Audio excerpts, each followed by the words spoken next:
Hello, everyone, and welcome to a special edition of the FiZ show. And today, I have a special guest from the tourism sector who is going to sit down with me and have a very candid conversation about what's going on in the tourism sector.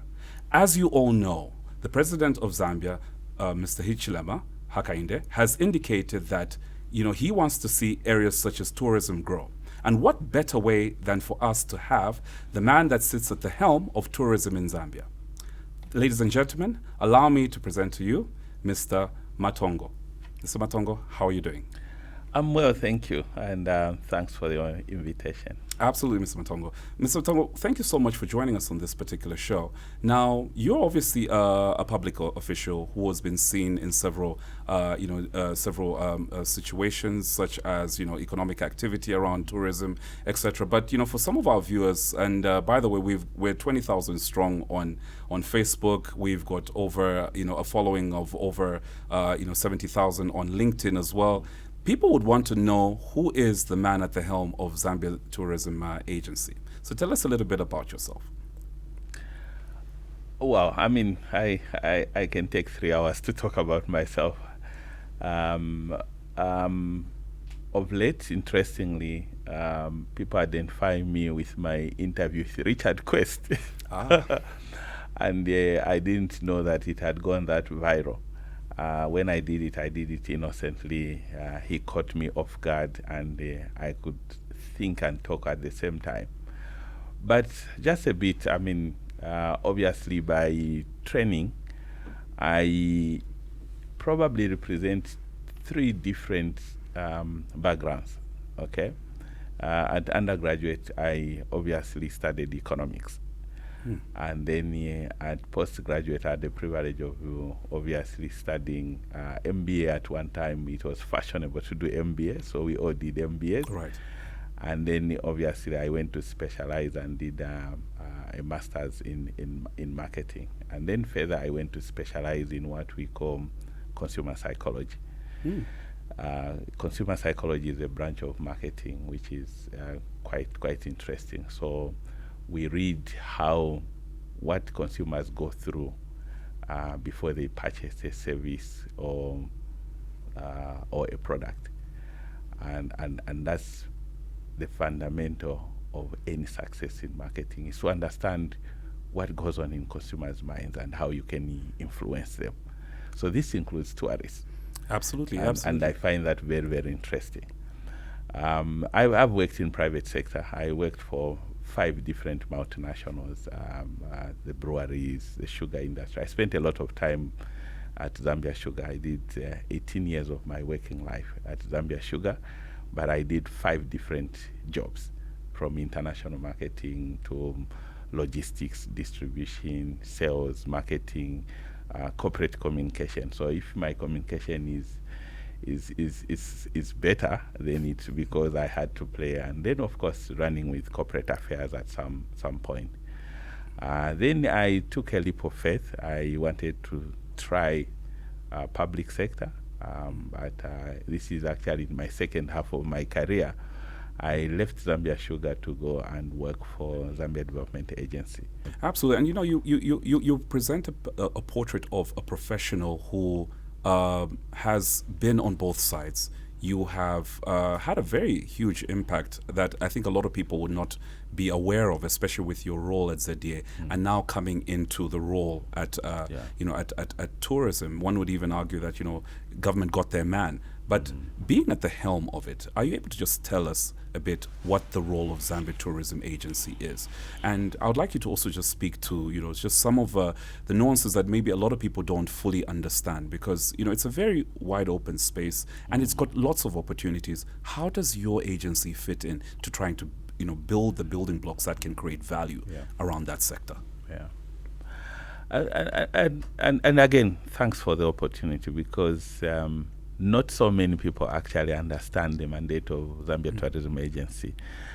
You know that it has its complexion has changed over the years. It Correct. started just as a little marketing board and started developing. But for now, where we are, when it was converted into an agency, it was given 2 huge mandates.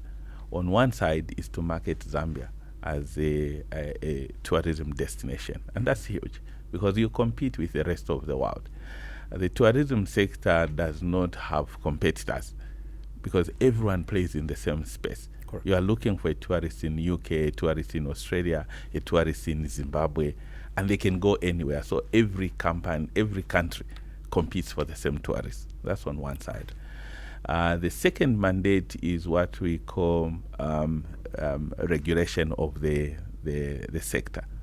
And this is important for me to put perspective to it.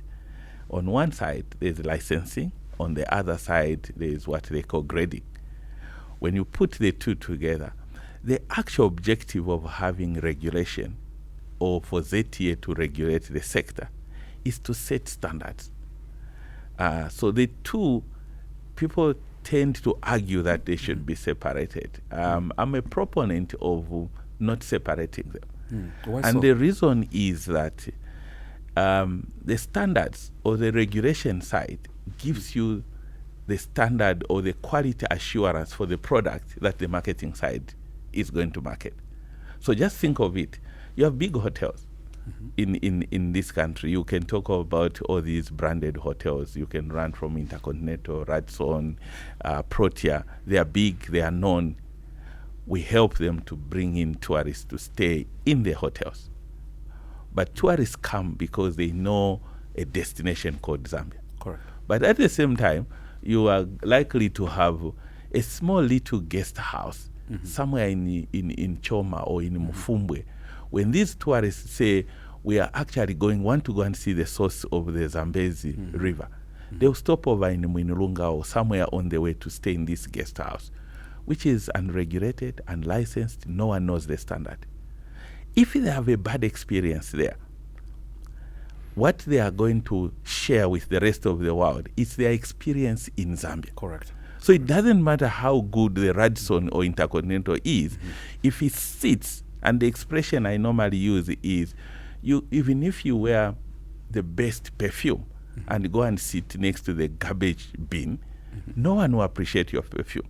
And that's what Destination Zambia is all about.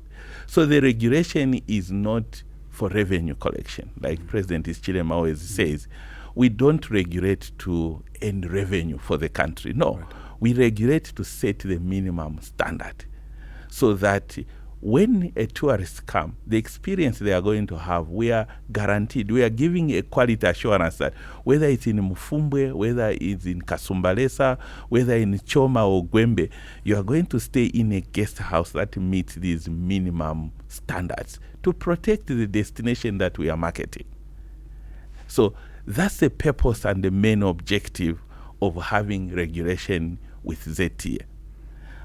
In the olden days, the basics or the theories of marketing said a satisfied customer would tell 5 others. Correct. We used to learn this in books. And a dissatisfied customer then was going to tell 15 others. That has completely changed. There's social media now. If you are going to bring a celebrity or someone who has a social media following of, let's say, 10 million, and then goes into this little guest house. I'm just using this as an example. Maybe somewhere in Mpika, Tafimbwa Lubiro Lodge, and has a bad experience and goes on his media platforms and posts. It's a recipe for disaster. That's 10 million people across the world hearing about this bad experience of a destination called Zambia. It takes away, it waters down all the marketing effort we would have done for the destination. So that's the link. And that's why we regulate to set standards, and then obviously we market. So that's just a perspective about the Absolutely, absolutely. I'll turn your attention now to, the focus areas. Honorable Sukumba has talked about, the grand master plan around tourism. He sings about it every time, and every time I meet him, he said, look, we've got specific focus areas that, we want to obviously target. Are you able to tell us a little bit about some of those focus areas? Yes, and I mean, thanks to his vision and leadership, he's been a friend of the sector for a long time. Yes, and he was on the other side as well, because he was in the tourism sector as well. He understands. Yes. And obviously, over the process, last year we set up a very ambitious marketing plan, we know what we really want to do. Part of that is first to just identify. It's easy to go with people call the shotgun approach, where you just say, you know how a shotgun is, just fires, and Correct. if it catches an animal, it catches. But we wanted to be a bit more focused, what we call the rifle approach. It's more impactful. So we identify which markets we want to go for. So traditionally, there are markets that have brought us quite some traffic in terms of tourists. We don't want to lose them. Correct. So we want to retain these and grow them.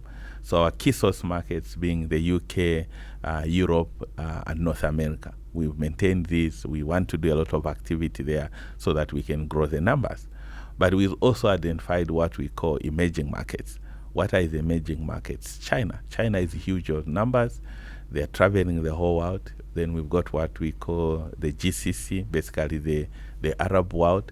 They don't move in big numbers, but they spend big.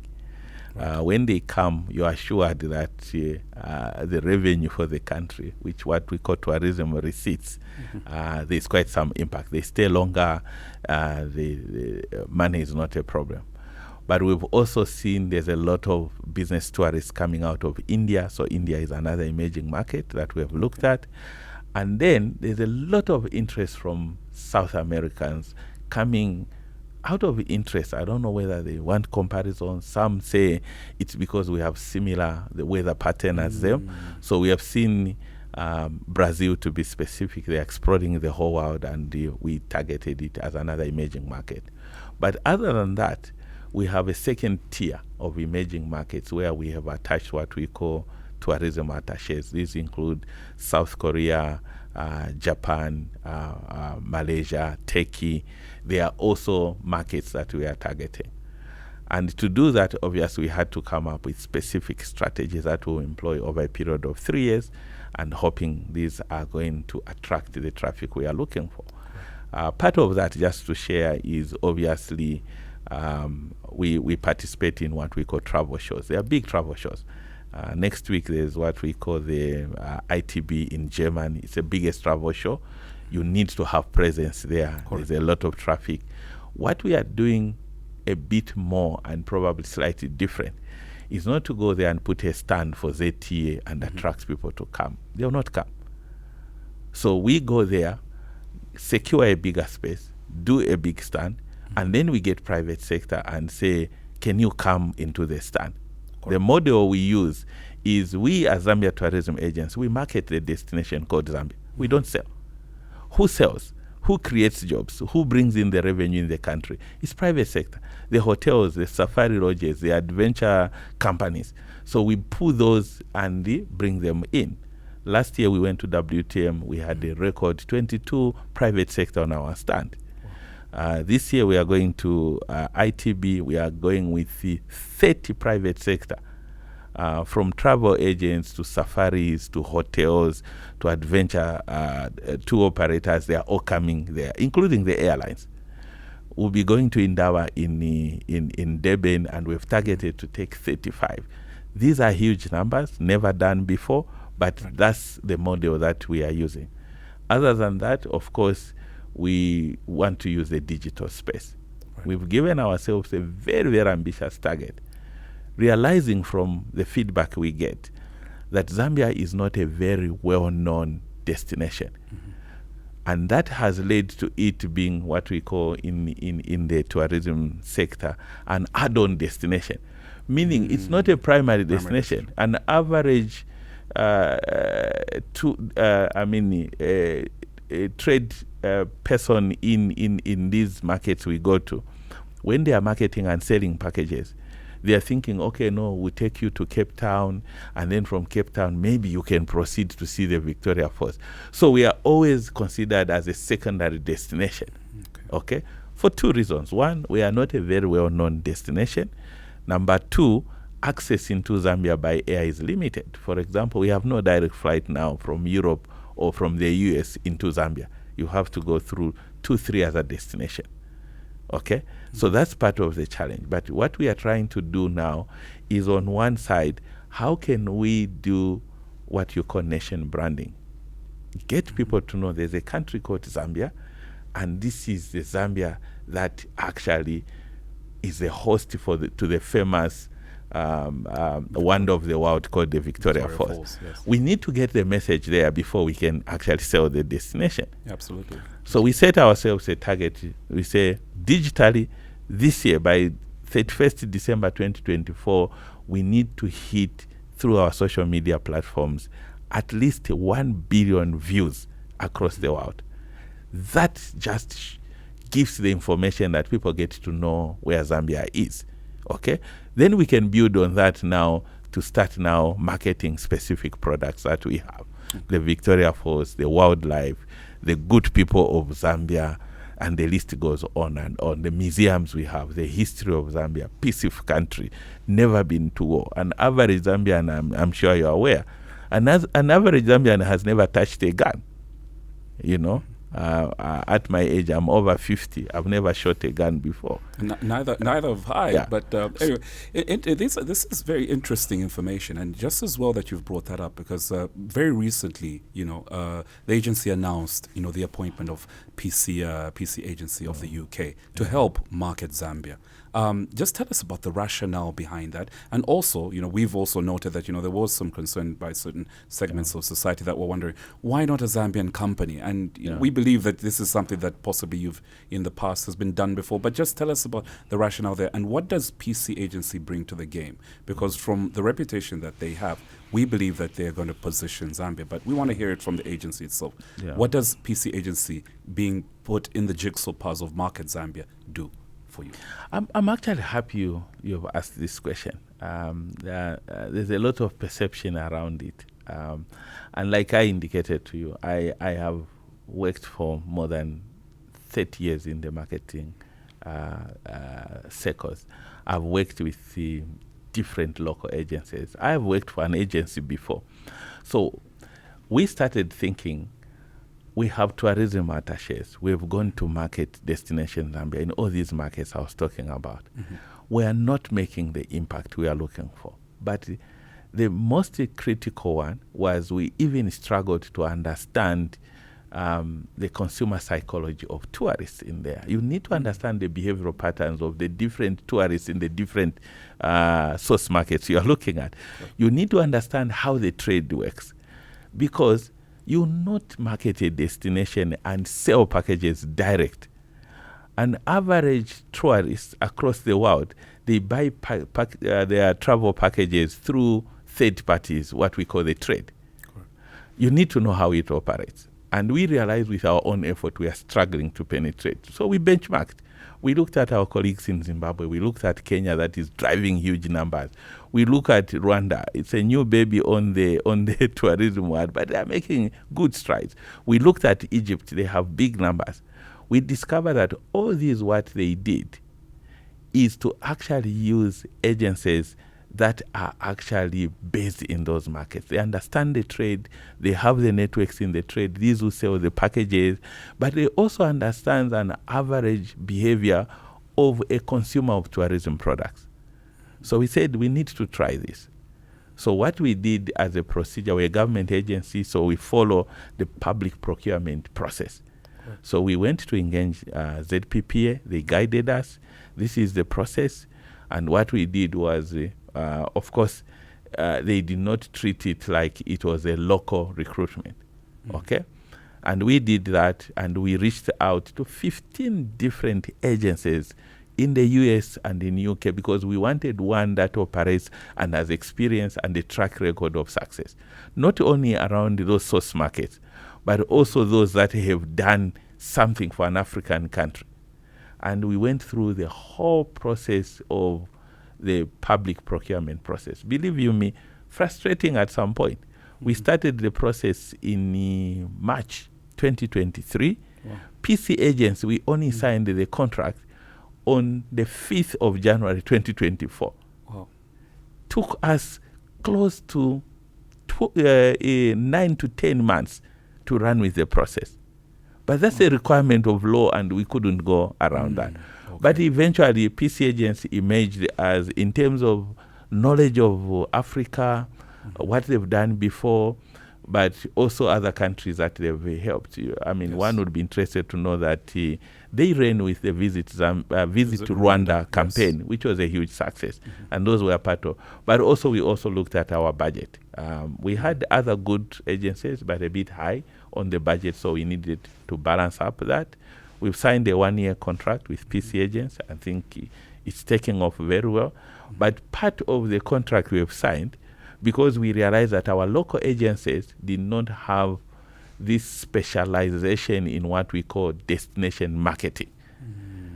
And we didn't want to leave that to chance. So part of the contract we have, PC Agency is mandated, it's mandatory for PC Agency in the contract to work with a local agency.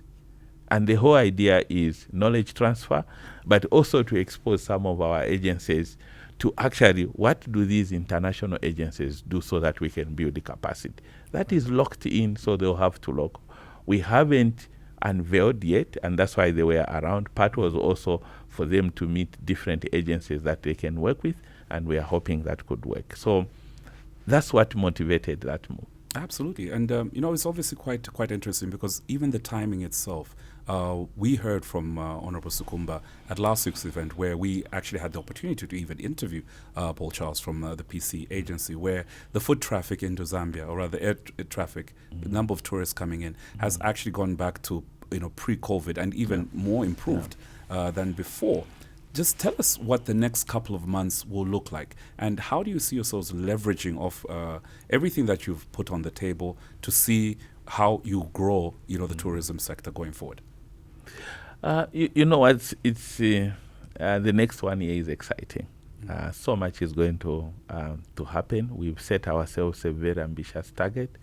We ended last year just below 1.4 million international arrivals. What's the target for this year? This year we are jumping to 2 million.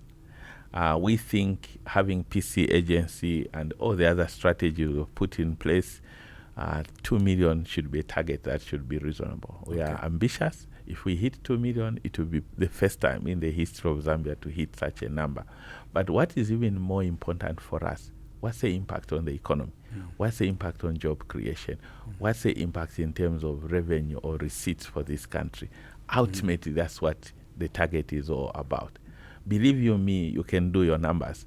If you have 2 million tourists coming from outside, we are not ignoring the domestic one. The domestic one is ours and we keep it under wraps. But I'm just focusing a bit on the international. 2 million. If you just calculate it and say an average tourist who comes is going to spend even $500 a day on accommodation, food, and transport, and they stayed for an average of 3 to 5 days, believe you me, we'll be talking of in excess of 10 billion coming into this country in terms of receipts. You can do the accurate numbers. That's how much potential tourism has.